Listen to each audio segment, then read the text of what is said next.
नमस्कार। आज हम लोग जानेंगे ब्लैक जुलाई की दुखद घटना या फिर इसे काला जुलाई भी कहते हैं और यह किस तरह से श्रीलंका के गृह युद्ध का कारण बनी थी।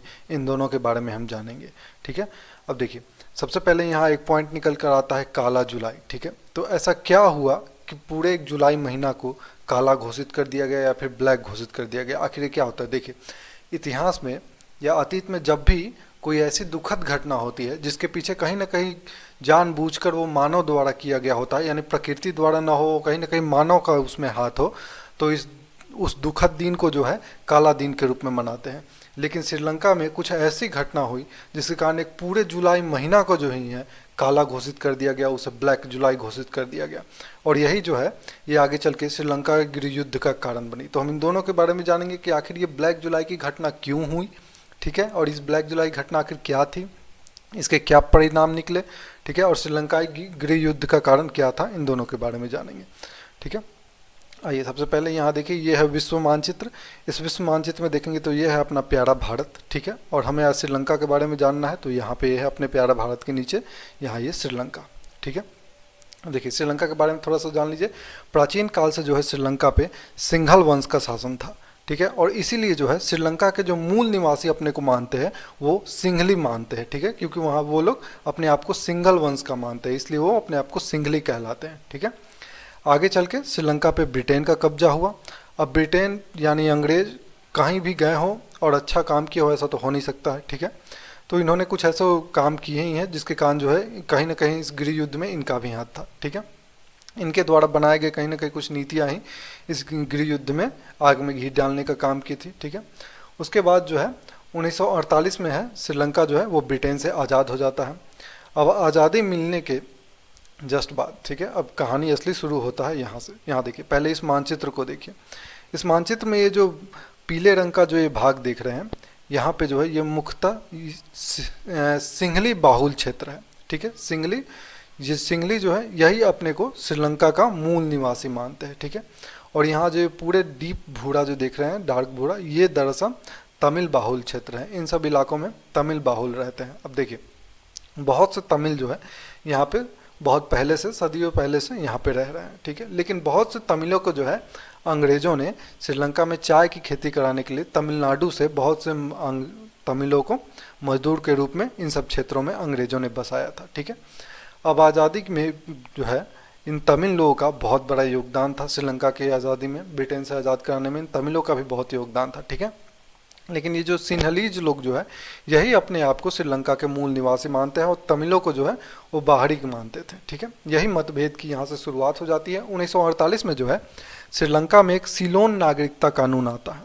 ठीक है, और इस सिलोन नागरिकता कानून लाने का जो ये प्रयास किया गया, इसमें ये कहा गया इस कानून में कि जो सिंघली होंगे वही जो है श्रीलंका के नागरिक माने जाएंगे। जो तमिल है, ये तमिल दरअसल भारतीय है, ये श्रीलंका के नागरिक नहीं माने जाएंगे। इसका काफ़ी विरोध हुआ, जिस कारण जो है यह कानून जो है विफल रहा। इस कानून को पारित नहीं किया जा सका। ठीक है, लेकिन कहीं ना कहीं इस कानून ने सिन्हली और तमिलों के बीच मतभेद को जन्म दे दिया। तमिलों को ऐसा महसूस कराया गया इस कानून के जरिए कि वो श्रीलंका के मूल निवासी नहीं है। ठीक है, और यहाँ से मतभेद की शुरुआत हो जाती है।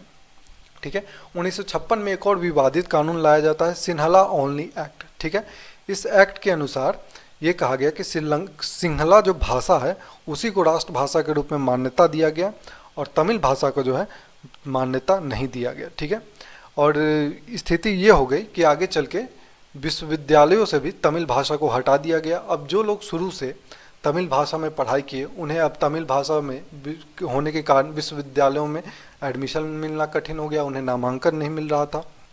ठीक है, उसके बाद तमिलों ने जो है इस कानून का काफ़ी विरोध किया और तमिल राष्ट्रवादी पार्टी, ये तमिल राष्ट्रवादी पार्टी ने श्रीलंका की आज़ादी में, ब्रिटेन से आज़ादी में बहुत योगदान निभाया था। तो ये तमिल राष्ट्रवादी पार्टी ने जो है इस सिन्हला ओनली एक्ट के खिलाफ जो है सत्याग्रह शुरू कर दिया। ठीक है, अब ये इन्होंने सत्याग्रह किया, इन्होंने अहिंसक विरोध किए। अब लेकिन इसी बीच जो है कई जगहों पे विरोध हिंसक हो गया और इस कारण जो है तमिल और सिन्हलियों के बीच पहली बार 1958 में दंगे होते हैं। इस दंगे में जो है तमिलों को ही नुकसान होता है, क्योंकि सिन्हली जो है श्रीलंका के बहुसंख्यक आबादी भी है। ठीक है, तमिल वहाँ माइनॉरिटी में है, तो इस दंगे में जो है तमिलों को काफ़ी नुकसान होता है।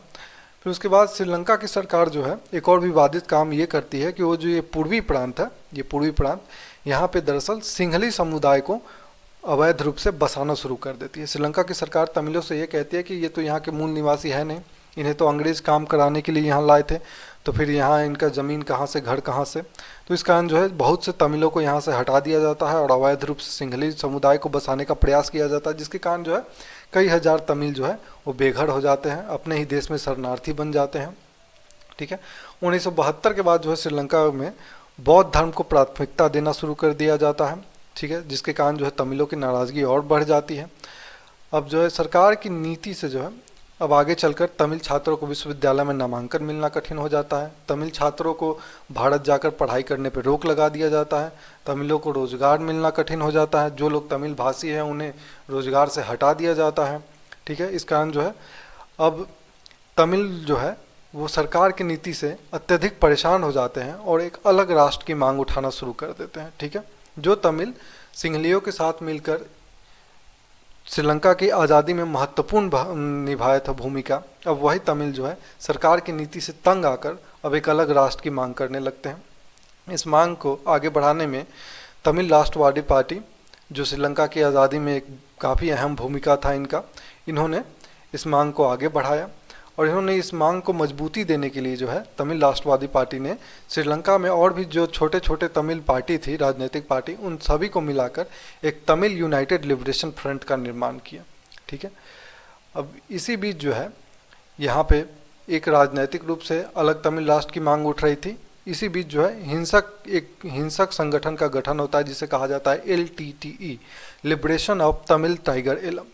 ठीक है, ये सरकार की नीति से जो तमिल युवा परेशान थे, जो तमिल छात्र परेशान थे, उनका विश्वास जीतकर उनको एकजुट करके वेल्लू पिल्लई प्रभाकरन जो है एक उग्रवाद संगठन LTTE संगठन का स्थापना करता है। ये मुख्यतः सरकारी कार्यालयों इन सब पे हमला करने का कार्य करती है। 1977 में चुनाव होता है। इस चुनाव में जो है तमिल यूनाइटेड लिबरेशन फ्रंट जो है उत्तर और पूर्व के सभी सीटों पे जीत हासिल करता है। यानी ये उत्तर और ये पूर्व, ये जो पूरे तमिल जो बहुसंख्यक आबादी थी, इन सब सीटों पे जो है तमिल यूनाइटेड लिबरेशन फ्रंट जो है जीत हासिल करती है, भारी बहुमत से जीत हासिल करती है। इसके बाद जो है फिर तमिल विरोधी जो है वो दंगे भड़क जाते हैं, जिसमें कई तमिलों को जान गंवानी पड़ जाती है, कई तमिलों को बेघर होना पड़ जाता है, कईयों के घर जला दिए जाते हैं। इसके बाद जो है एक घटना होती है पुस्तकालय अग्निकांड। दरअसल 1981 में जो है जाफना में एक तमिलों का एक सार्वजनिक पुस्तकालय है। इस सार्वजनिक पुस्तकालय को आग लगा दिया जाता है और ऐसा माना जाता है कि उस वक्त जो है सिंहली समुदाय के 2 पार्लियामेंट मेंबर जो है उस वक्त आग लगाने के वक्त वहाँ पुस्तकालय के पास मौजूद थे। इसीलिए इसमें श्रीलंका के पुलिस और मिलिट्री का भी हाथ बताया जाता है। इसमें कई तमिल पत्र पत्रिकाएं जो है वो जलकर राख हो जाती है। इसके बाद जो है तमिल जो हिंसक संगठन थे और श्रीलंका के सरकार, इन दोनों के बीच जो है श्रीलंका के पुलिस और तमिल उग्रवादी संगठन या जो और छोटे छोटे हिंसक संगठन जो बने हुए थे, इनके बीच जो है हिंसक झड़प शुरू हो जाती है। लेकिन इसमें भी जो है तमिलों को ही नुकसान उठाना पड़ता है। इसके बाद जो है वो ब्लैक जुलाई की घटना शुरू होती है।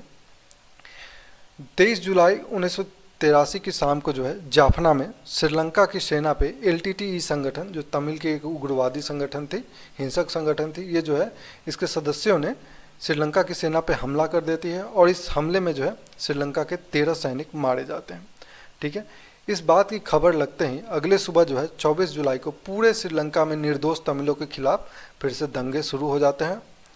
सिंहलियों जो है, जो श्रीलंका के अपने आप को मूल निवासी मानते थे और वहाँ की जो बहुसंख्यक आबादी थी सिंहली, ये निर्दोष तमिलों को मारना शुरू कर देती है, तमिलों के घर और दुकानों को जलाना शुरू कर देती है। इवन जो है दंगाइयों को जो है चुनाव मतदाता पंजीकरण जो है वो मुहैया कराया जाता है ताकि वो जो आसानी से तमिलों के पहचान कर सके, तमिलों के मकानों की पहचान कर सके।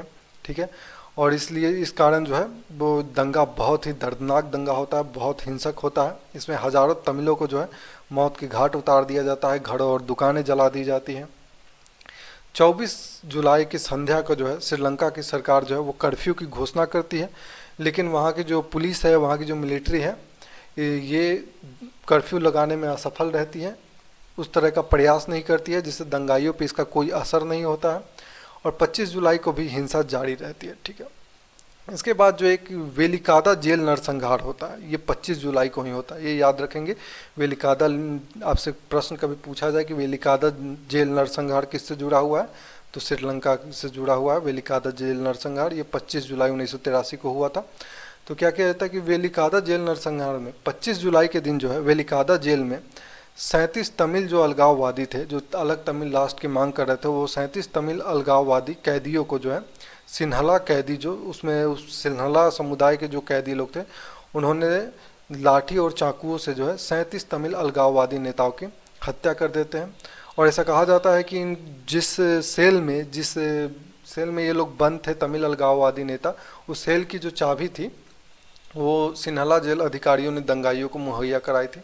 ठीक है, इसके बाद जो है 28 जुलाई को एक बार और इसी जेल में जो है नरसंहार होता है और इसमें 15 और तमिल कैदियों की जो है हत्या जेल के भीतर कर दी जाती है। ठीक है, इसके बाद 29 जुलाई 1983 की संध्या तक जो है हिंसा और दंगाइयों पे कहीं कहीं काबू पाया जा सकता था और कहीं कहीं कर्फ्यू लगा करके दंगाइयों पे काबू पाया जाता है। लेकिन इस तब तक जो है हजारों तमिलों की हत्या की जा चुकी होती है, हजारों के घर जला दिए गए होते, लाखों के घर जला दिए गए होते, कई तमिल जो है कई लाख तमिल बेघर हो जाते हैं। ठीक है, इसके बाद में जो है अब इसका परिणाम हम लोग देख लेते हैं। श्रीलंका में इसके बाद जो है वो गृह युद्ध की शुरुआत हो जाती है। बहुत से तमिल युवा जो है वो हाथों में हथियार उठा लेते हैं श्रीलंका के खिलाफ। अब ये गृह युद्ध क्या है, तो देखिए, जब अपने ही देश में अपने ही देश के नागरिक अगर चुनी हुई सरकार के खिलाफ जो है हथियार उठा लेते हैं तो उसे गृह युद्ध या फिर सिविल वॉर कहा जाता है। ठीक है, तो श्रीलंका के जो युवा हैं, तमिल युवा, वो अब हाथों में हथियार उठा लेते हैं। इस कारण जो है श्रीलंका में गृह युद्ध की शुरुआत हो जाती है। लाखों तमिल जो है उनको अपना श्रीलंका देश छोड़कर दूसरे देशों में शरण लेना पड़ता है, भारत, यूरोप, कनाडा, इन सब देशों में शरण लेना पड़ता है।